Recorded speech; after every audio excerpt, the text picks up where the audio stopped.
Good morning. My name is Joe Doherty. I'm the Director of Public Affairs for the Utah Department of Public Safety and the state's COVID-19 response. Welcome to our briefing for Monday, November 23rd, 2020. Today our speakers will include Governor Herbert, Dr. Angela Dunn, the State Epidemiologist, Rich Saunders, the Interim Executive Director of the Department of Health, and Taylor Randall, Dean of the Eccles Business School at the University of Utah. Governor Herbert.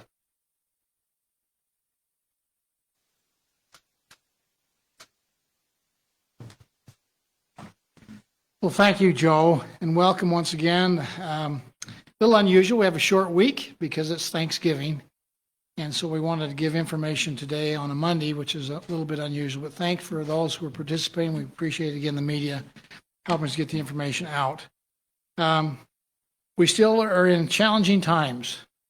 I'm sure that's not a surprise to anybody as we see the case counts continue to, we're kind of leveling off a little bit now, but still way too high.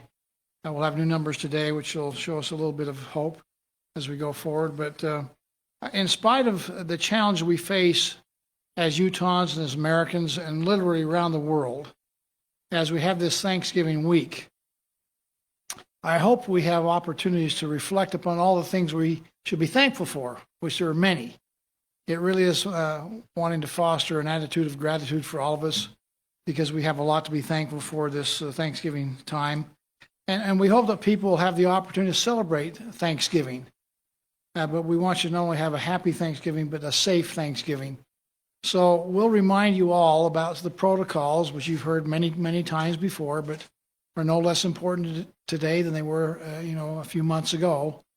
As we have this opportunity to pause from our work and give thanks. Again, remember to have a safe practice as you gather.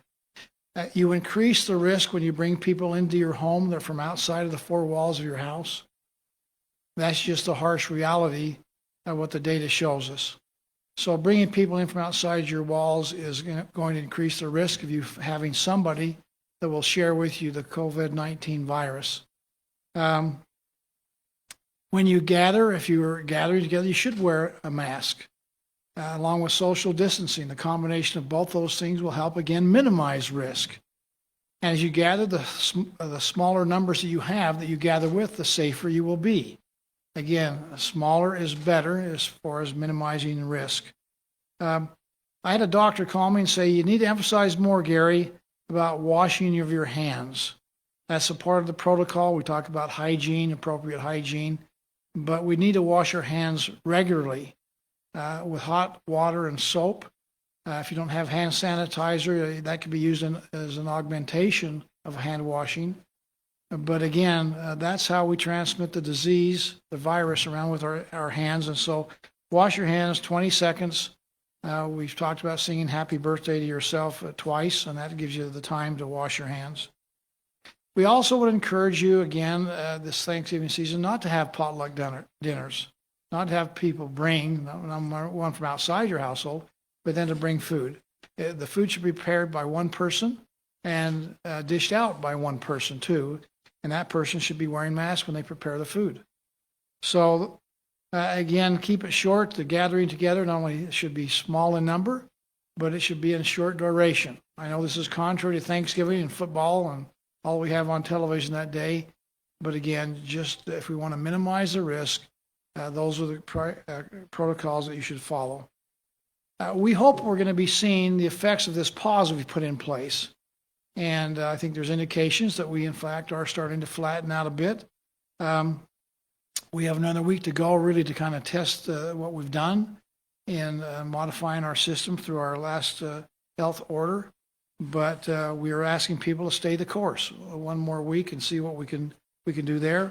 We certainly are taking steps to increase testing. We mentioned that a week ago too. We'd like to increase our testing by, 2 or 3 times. We'd like to be able to do 250 to 300,000 tests a week, and we think that will allow us to find people and isolate them to help slow the spread.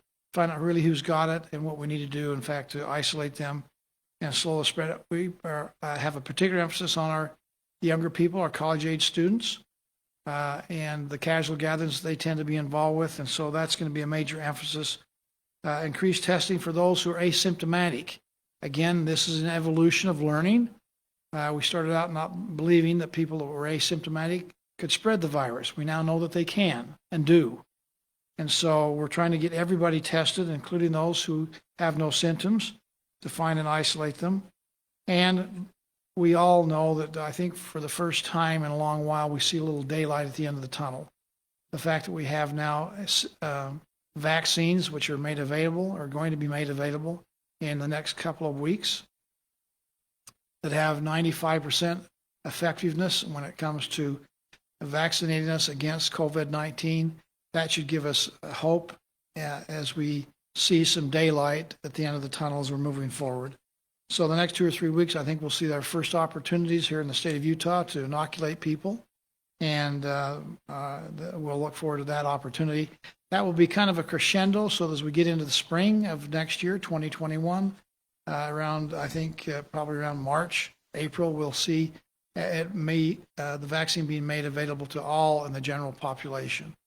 So again, I think there are reasons to be thankful and grateful for where we're at and the direction that we're moving in. So again, my last comments should be thankful, be careful. Follow the medical and science recommendations we have a safe and happy holidays. And if we do that, we'll be around for the holidays for next year too. And that's an important thing. So with that, let me turn some time over to Dr. Dunn, and she can give us the latest numbers. Dr. Dunn?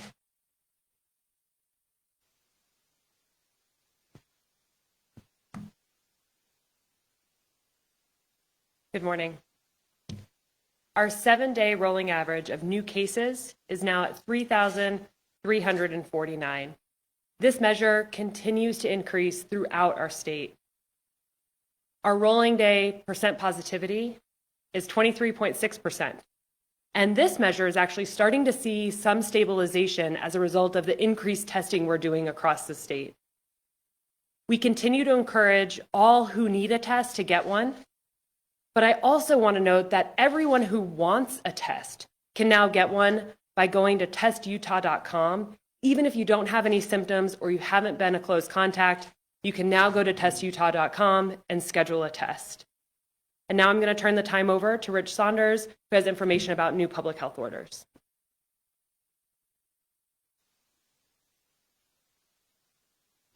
Thank you, Dr. Dunn, Governor Herbert. It's good to be with you today. As the governor mentioned earlier, the executive order and the public health order that has been in place and will be in place until midnight tonight will come to an end, expiring. And when those do come to an end, we'll have a new public health order that will take the place and return us back to the transmission index that was in place before this 2-week pause occurred. As a reminder, each week the counties are placed in a high or moderate or low transmission level based on the specific data about the spread of the COVID-19 virus in their communities. We consider, again, a 14-day case rate, a 7-day positivity rate in each county, and then a 7-day statewide ICU utilization to determine what level a county is placed in. And at midnight tonight, when the transmission index is re-implemented, 26 of the 29 counties in Utah will be placed in the high transmission category. 3 counties, Daggett, Paiute, and Rich, will be in the low transmission category. The system, the transmission index system, should be familiar with most, but there's some changes that and some nuances that I will discuss with you now, in addition to just reminding each of us of some of the main areas that need to be paid attention to in the transmission index. First of all, as the governor mentioned, masks continue to be required in all counties across the state, regardless of the transmission level. Masks are to be worn in public indoor settings and outdoors when physical distancing is not feasible. Social gatherings, again, as the governor stated last week and again today, we're trying not to prescribe how many people should be in your individual home. We want to leave that to your discretion. So we've removed the limit on the number of people who can attend a private social gathering on your own private property. But we still want to promote the best practices as the governor has done. So as for social gatherings, we still recommend gathering only with those of your same household. That is the safest way. But if you do gather with other households outside of your own, we recommend keeping the numbers small. And practice physical distancing wherever you can and wearing masks, even though you're among family and friends. The exception to this is, of course, when you're with members of your own household. We also suggest, for example, that you kind of think through the numbers of people that would attend social gatherings. For example, in high transmission areas, you might consider 10 as a number, 10 or fewer. And in low transmission areas, we might consider 50 or fewer. The key there is to just remember that smaller numbers are safer events. Just a reminder that in restaurants and bars, in high transmission counties, 6 feet distancing is required between parties, and masks are to be worn at all times unless eating or drinking, and alcohol sales must stop also at 10 p.m. Public gatherings, these are the larger gatherings that have an event host, like theaters and sporting events, weddings, entertainment venues. Remember that masks are required to be worn, and 6 foot physical distancing between household groups is required at all times, including the egress and ingress on those venues. High transmission counties, this is what I've just shared is pertaining to high transmission counties. Performers and athletes are exempt to this while they're actively performing at these events, and exceptions to physical distancing requirements at these venues may be granted by county executives.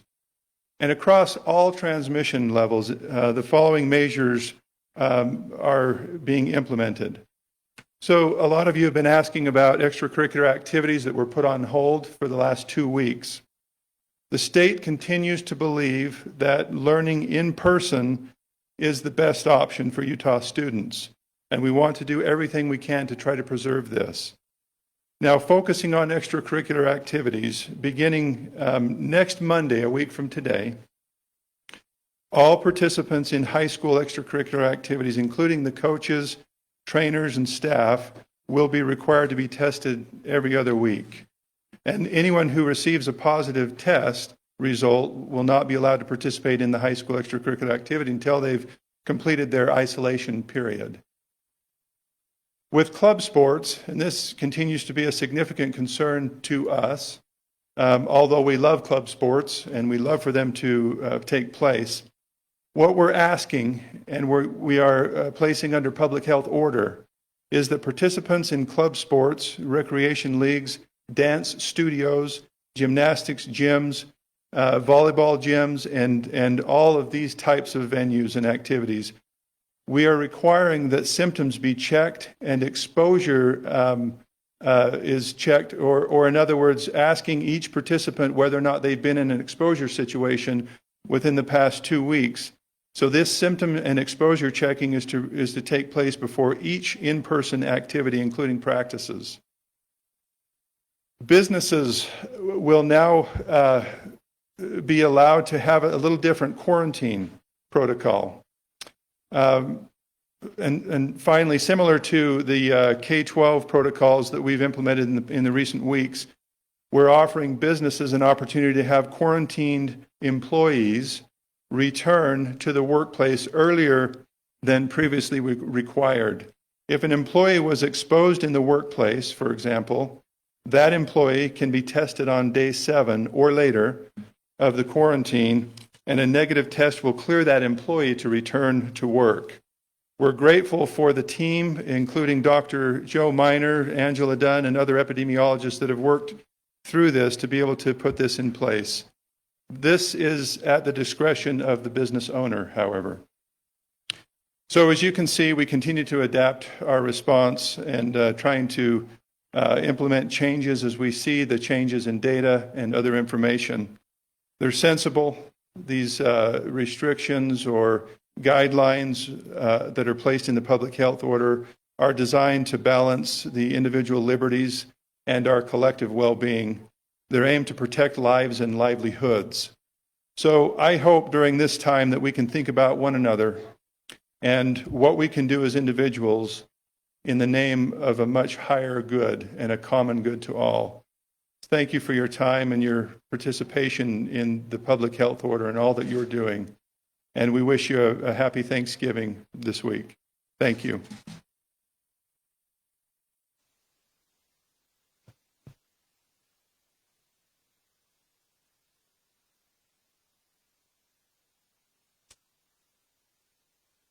Well, good morning, everyone. As we see a surge of COVID cases across the nation, people continue to be worried about the state of our economy, and particularly the strength of the economy of the state of Utah. We're fortunate our economy continues to outperform much of the nation. However, over 67,000 Utahns remain out of work. Our economy on a year-on-year basis still exhibits some contraction. And finally, our CARES Act stimulus funds are nearly all spent. So even in one of the best performing economies in the nation, I think we should view our economic health as relatively fragile. We really got to focus on continued vigilance on the health side, but we've also got to continue to focus on protecting our businesses and our economy. Today, however, we come to you with some good news to share. We've always known for months that wearing masks is quite helpful to the health of our community. Today, we also can report on some findings that suggest that mask wearing is also good for our economy. Now, that's a pretty big deal because we've got to find a way to bridge the health of our economy between now and when vaccines are widely distributed. Said another way, mask wearing creates a triple play. It reduces COVID spread in our communities, but it also increases consumer mobility in stores and restaurants and also increases consumer spending. Well, how do we know this? Some researchers at the Mariner S. Eccles Institute of Economics and Quantitative Analysis at the David Eccles School of Business have analyzed all 3,142 U.S. counties and the mask orders that were put in place in those counties. Their findings are as follows. First, COVID-19 cases decrease after these mask orders are put in place. Second, the combination of low case counts and mask requirements actually increase consumer activity in the economy, and we see that in two measures. First, we see that consumer mobility increases as they visit more stores, and second, we also see that spending increases in these counties. The final and very important policy finding to note is that state mask mandates are the key to this, whereas county mandates do not have near as much effect. So what are the recommendations then, and what does it mean for state policymakers? First, we now have some significant evidence that health and economics go hand in hand. At the core of this relationship is mask wearing and consumer confidence.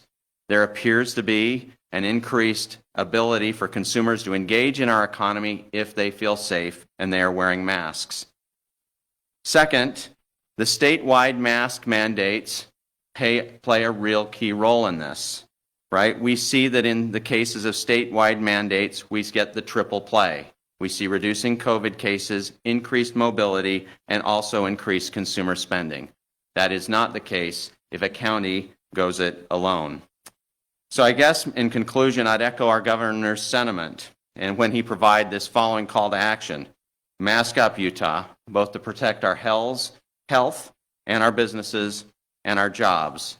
At 1:30 today, a faculty member from the Eccles School of Business, Nathan Siegert, and one of the lead researchers on this study will be available to explain his findings in greater depth. Thank you.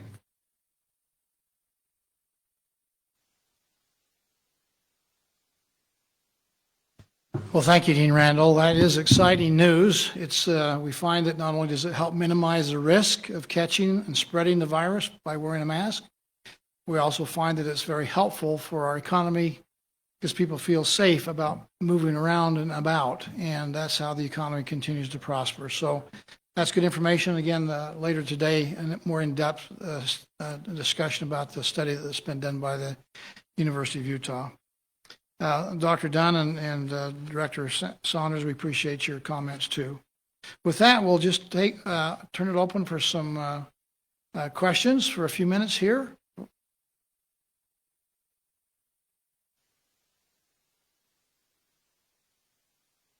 Hi, Governor. It's Ben Winslow with Fox 13. I wanted to ask if you have plans for our hospitals continue to almost exceed capacity, and what's your plans if cases continue to climb?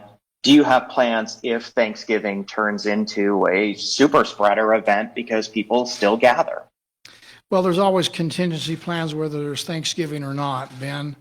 The hospitals already have put into place what they need to do for critical care and the ability to kind of triage so that those who have the most serious ailments go to the top of the line and others would be, in fact, go to the end of the line. I don't like the prospects of that happening, but clearly, as you've pointed out, we're kind of at the full occupancy rate when it comes to ICU beds.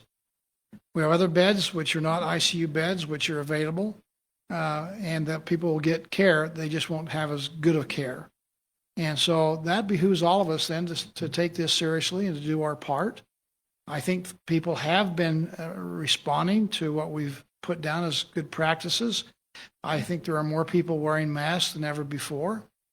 I think people are more conscious of social distancing and good hygiene, and I hope that continues. And we all really need to stay the course and not, relax here because we are at critical stage. Now, again, the next, 4 or 5 months is going to be critical if we continue to practice these protocols, because then the vaccine will come in. It'll overlap as far as receiving the vaccine, but we can't say, we got the vaccine, now we can quit doing these other things. It's going to take us probably till the summer of next year, I believe, based on the expert opinions of the medical advice that we're receiving here in Utah and really from the CDC and others. We need to continue to practice protocols and then hopefully we'll turn 2021 into a recovery year by this coming summer. I really think that's possible. But again, we all need to still do our part and not relax. Next question.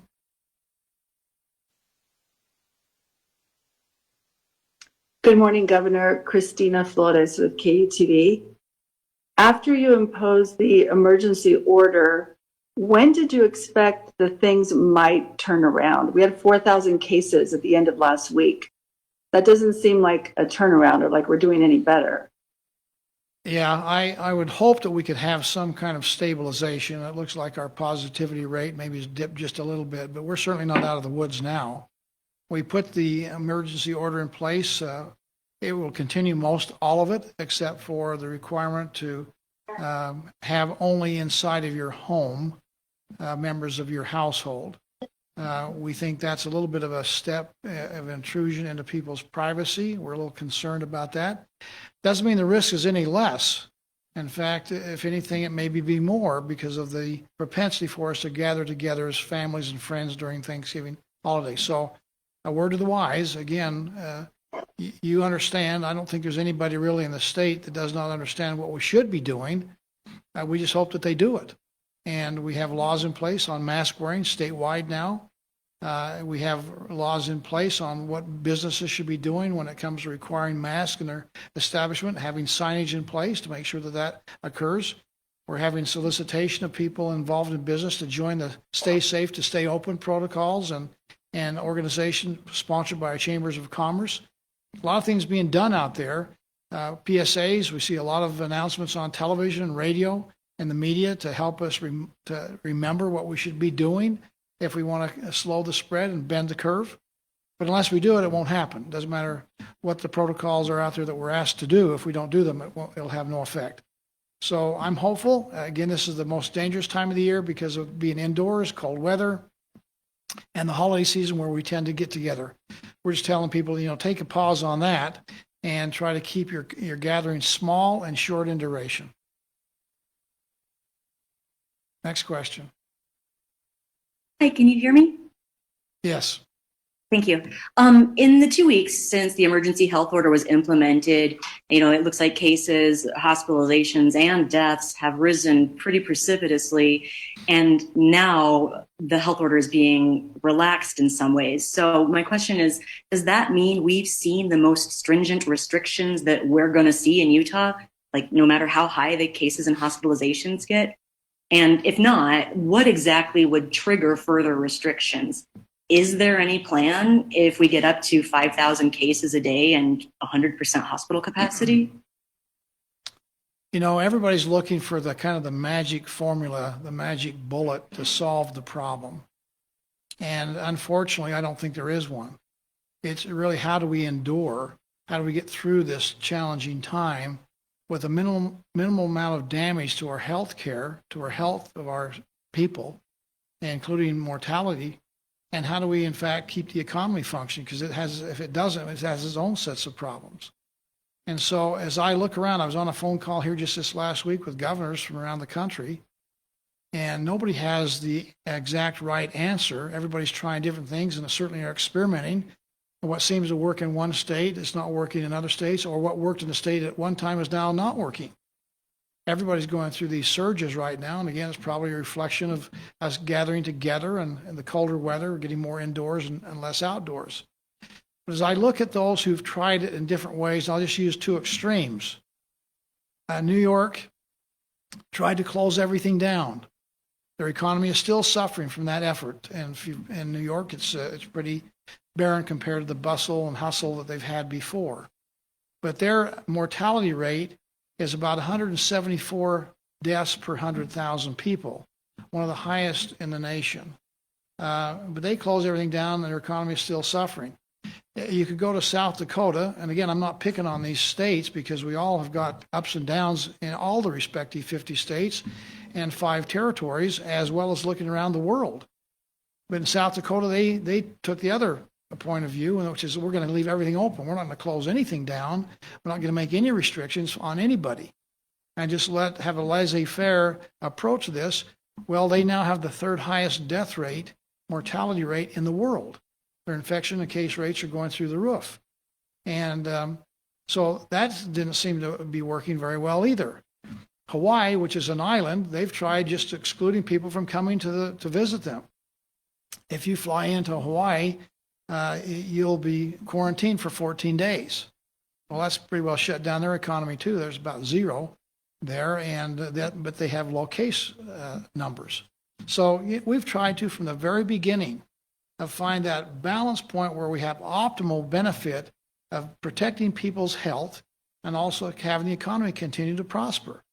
And our death rate compared to, say, New York at 174, ours is about 20 per 100,000. So considerably less, about 8 times less.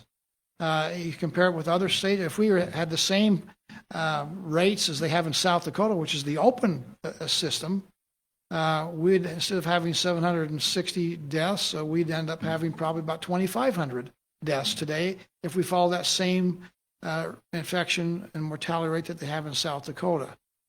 So our unemployment rate right now is about 4.1%. We have actually more people now engaged in the workforce now than we had pre-pandemic, with people actually engaged and looking. There are jobs available. We know that there are people who are suffering and hurting, and on both sides of the equation, economically and healthcare wise. We're trying to find a way to all of us come together to get that optimal benefit. And although we're not perfect, I think we've done a pretty good job, all things considered, compared to other states.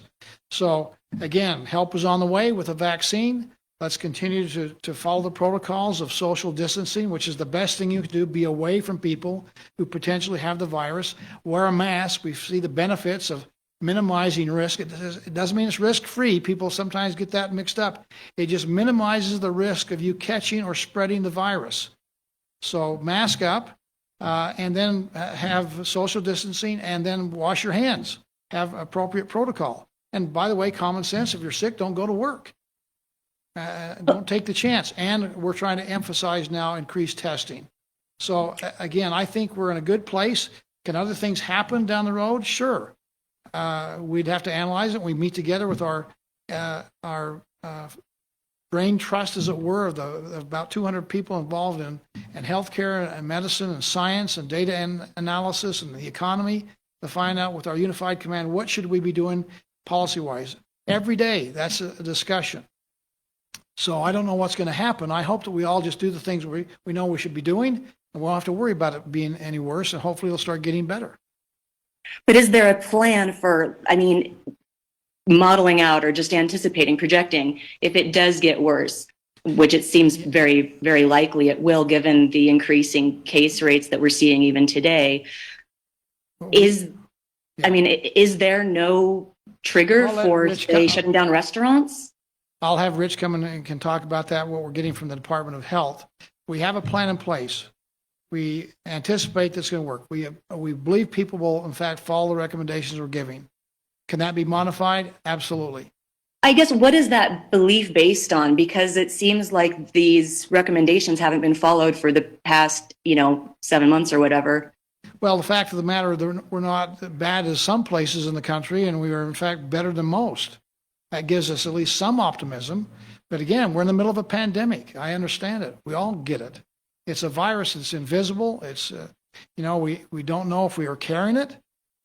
We now find the latest medicine tells us if you're asymptomatic, you can still spread it to other people.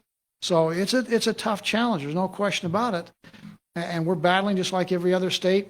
And I think we're doing better than most every other state. So doesn't mean we're where we want to be, but there's no reason to give up hope. Rich, you got anything you want to say? No, we're good. Next question.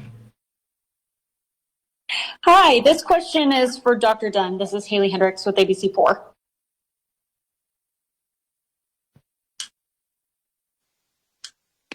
Okay, so over the weekend, Dr. Dunn, you posted a link online to a COVID-19 risk assessment tool that Utahns can use to see the chance a person may have the virus, specifically at a gathering. Can you talk about this tool, why you support it, and how you hope Utahns can utilize this, especially with the upcoming holidays and the increased COVID cases we're seeing? So this is a risk assessment tool that's been built by Georgia Tech, and it's been used by a lot of health officials throughout the nation to really model out risks. So if you have X number of people at an event, what is the risk in your county of somebody actually being positive for COVID?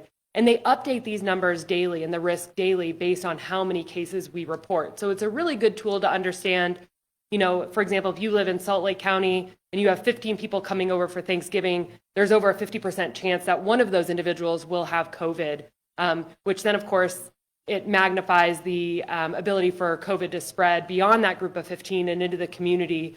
And impacting our holidays throughout the winter and school returning in January and our businesses, et cetera.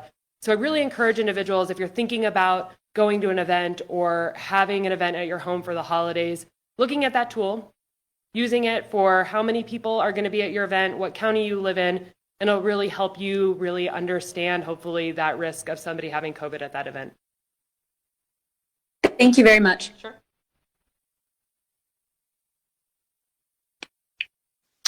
My question's also for Dr. Dunn as well. Good morning, Dr. Dunn. First of all, with the case, with the hospitalizations the way that they are right now, what is this holiday going to look like in our hospitals?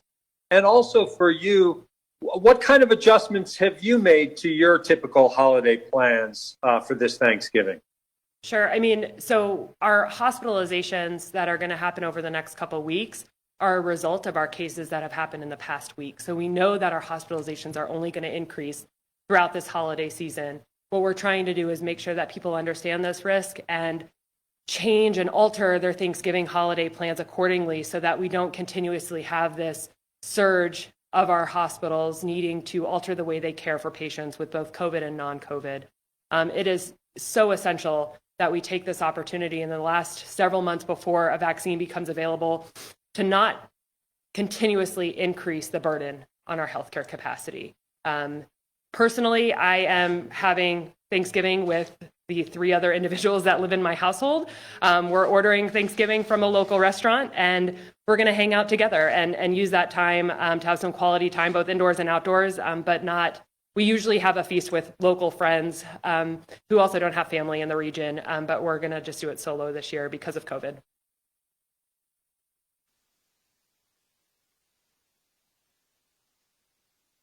Hi, it's Ashley Imley with the Deseret News. So kind of going back to what we've been talking about, the Utah hospital leaders have asked people not to gather for Thanksgiving with those outside of their household. Why lift the gathering restriction now? And can hospitals sustain an influx of cases while they're already overwhelmed? We mentioned 2 weeks ago when we put the order in place that we're going to put a pause in place for 2 weeks and we'd lift it, and which we've done and are doing. We think it's a bit of a stretch to say to people of Utah and our citizens, we're going to tell you what you can do within the walls of your own home. That's a challenge for government overreach. And we certainly know that there's many people out there that think that is an overreach, and so we're concerned and sensitive about that issue. Doesn't mean the risk has been any less over the last 2 weeks, and we're asking people to voluntarily comply with good protocol. We're probably doing something right because we have people that say we've done way too much on the right, and we have people say we're not doing near enough on the left. And again, as I mentioned earlier, we've been trying to strive for that happy, optimal middle part where we in fact protect the health of the people and yet still have a healthy economy at the same time. And based on comparison, at least, to other states in the nation, we've done a pretty good job of threading that needle. Now, again, we want to make sure that people understand the facts, what the truth is, what they can do to protect themselves and their families, and then we would hope that they'd follow that good protocol. Wear the mask. We have people still refusing to wear a mask, and yet we find that not only does it help protect and slow the spread and minimize risk, it also helps open up the economy. We have people out there saying that the mandates actually have been harmful, but we find that the mandates we put in place actually now by study and research are actually helping to open up the economy and in fact having people have a good quality of life in spite of the pandemic. Now we can all do better. It's really an individual responsibility for all of us to do the best we can. And if we'll take that responsibility, I think we can have greater success. And I'm hopeful that that's what's going to happen. We're learning as we go. And again, more and more people of Utah are taking on that responsibility to follow the good recommendations of our medical experts.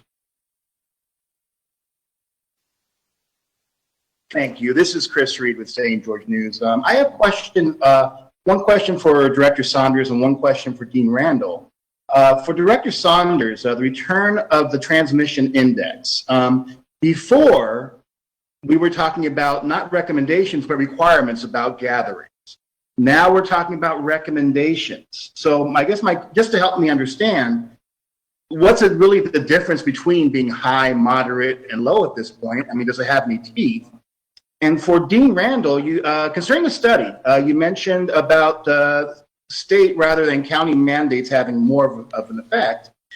Did you determine about enforcement of those state mandates? In other words, if a mask mandate has more enforcement, does it have more effect? Does it make any difference? If you guys can address that.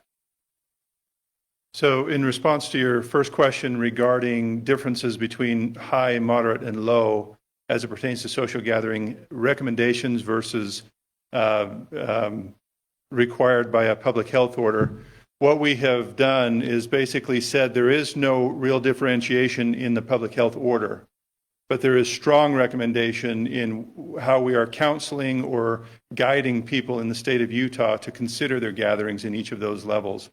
Obviously, low transmission level is we would strive and do everything we can within we wish we could be there as a state. And that just simply says the transmission is not as high and social gatherings are not as risky, so we can expand those. In high, in contrast, the transmission level is very high. It's a very dangerous situation. But as the governor stated, in the name of trying to not intrude into people's private residence, we pulled back, and then we're giving the correct guidance to people. For example, recommending that gatherings be less than 10. So we're trying to say to the people, and hopefully we've all learned a lot here, and we can see what's happening, that people will make good judgment, good decisions, and when they're aware of the fact that they're in high, they will gather with less people. When they're in low, they can expand that. And that's kind of the differentiation between those three levels. And it is a recommendation at this point, but we strongly recommend it be considered. Taylor?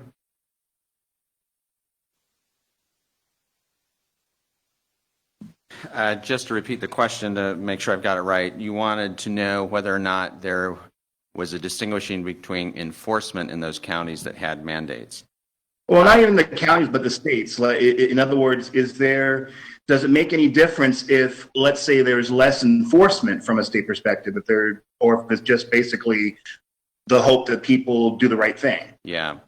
So the researchers will be on at 1:30 to explain if they've looked at those nuances. To my knowledge, the study looks at whether or not there was a mandate put in place in those states.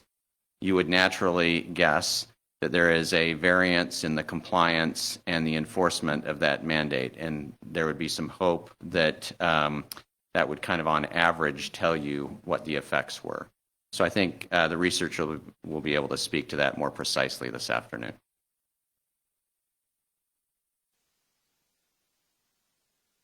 And just as a reminder, we do have a statewide mask mandate in place in all 29 counties.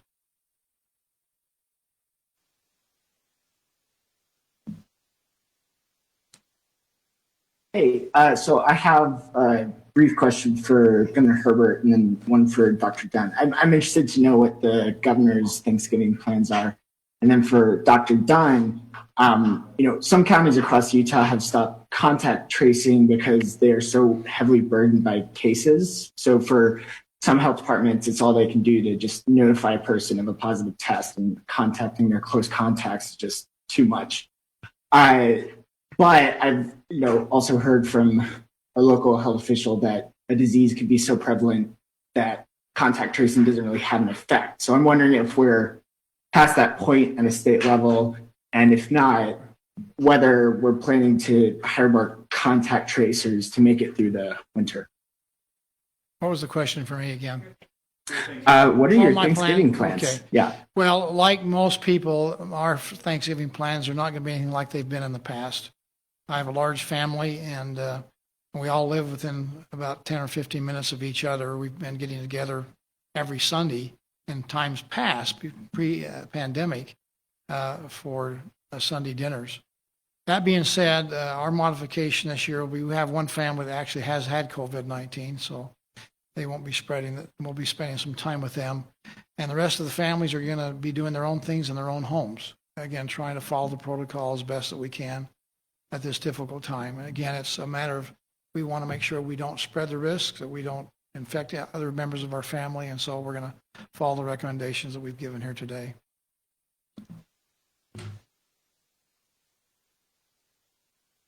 So with regards to contact tracing, when we have thousands of cases every day with more people being out and about, each individual case is having more and more contacts and makes it very difficult to follow up in a timely manner for our local health departments and also our state health department.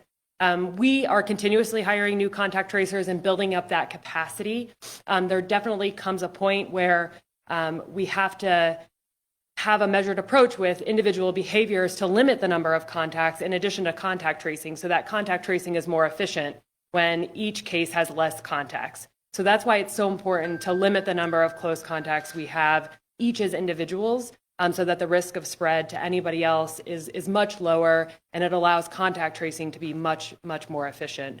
But we are looking for ways to bring technology into our contact tracing process, and constantly looking at ways to reprioritize contact tracing to make the most of it, given these hard times and the increase in cases. Thank you.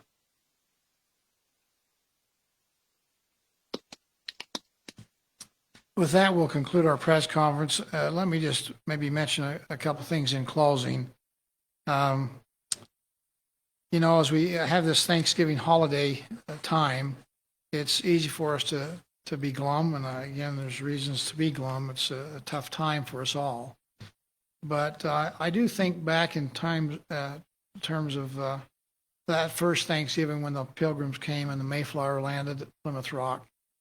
And I happen to have a grandfather, his name was John Howland, was on that ship. And 102 members, of which 45 of them died that first winter. They were in a bad place where they landed. They had malaria. and they got sick. It was a challenging time. 45 of the 102 died. My grandfather survived, actually married another member, Elizabeth Tilley, that was on the ship too, that became husband and wife and is part of my progenitors that I have great love and appreciation for their sacrifice, what they did, and I'm thankful for them. The next year, it started the recovery, and as you all know, the first Thanksgiving, we had 90 members of the local Native American tribe there that shared that first Thanksgiving with them, helped the pilgrims get through that tough time, and started this kind of annual event of when we get together at harvest time and celebrate the bounties that life has given to us and the ability to work together, really, as exemplified by that first Thanksgiving.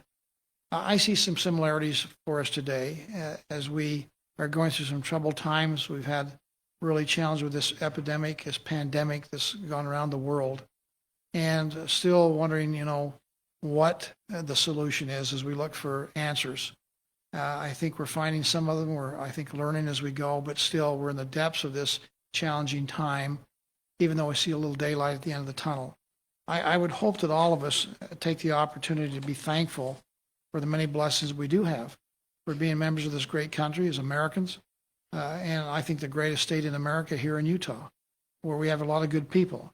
I know I'm thankful for the doctors and the healthcare specialists who are spending extra time, overtime, and trying to help us find a way to heal people, to protect their health and help people recover. I'm grateful for people that are wearing masks. I hope all of us will kind of understand the importance of what we can do to contribute to the slowing the spread and minimizing risk by wearing the mask. I'm grateful for those who are doing that, finding a way to contribute to the solution, not being just a critic on the sidelines, being part of the problem. I appreciate the researchers and the scientists out there trying to find a way, and we now have a vaccine. A couple of them, maybe more on the way. We ought to be thankful for that. I appreciate the business people who are struggling out there and are trying to find a way to survive, and some even thrive during this challenging time. And the results of their efforts are we have this low unemployment rate, one of the lowest in the nation, fourth or fifth lowest in the nation at 4.1% unemployment rate. Many are still in double digits. So the fact that our business people are finding ways to innovate, ways to adapt, and find better ways for success through this, something we should all be thankful for. They're being creative and innovative and finding ways to survive. And certainly I would like to say that I'm grateful for our teachers. Teachers have a tough time in the classroom trying to find ways to protect their health and those of their students, but also provide an opportunity for them to learn. They are the rising generations. They're going to take over here in just a few years. And our teachers are really working very hard to make sure that the protocols are followed in school, that our students are learning, that they're progressing. And not only our teachers, but our district supervisors, our superintendents, our principals, our school boards, again, trying to help implement testing protocols in our schools. And I've been so impressed with people stepping up with a can-do attitude. And that's all of us. We need to have we can do this, and we will do this. That's something we ought to be thankful for. That's part of our heritage here in Utah, that can-do spirit of our pioneer ancestry, the can-do spirit of those who arrived at Plymouth Rock and the Mayflower. The heritage we have as Americans is one of can-do. We'll find a way, and we'll do it with a spirit of cooperation, collaboration. I hope all of us take a little extra time to thank the good Lord and nature for the successes that we've had here in Utah, and we'll continue to have them if we continue to work together. So thank you. God bless. Have a happy and safe Thanksgiving.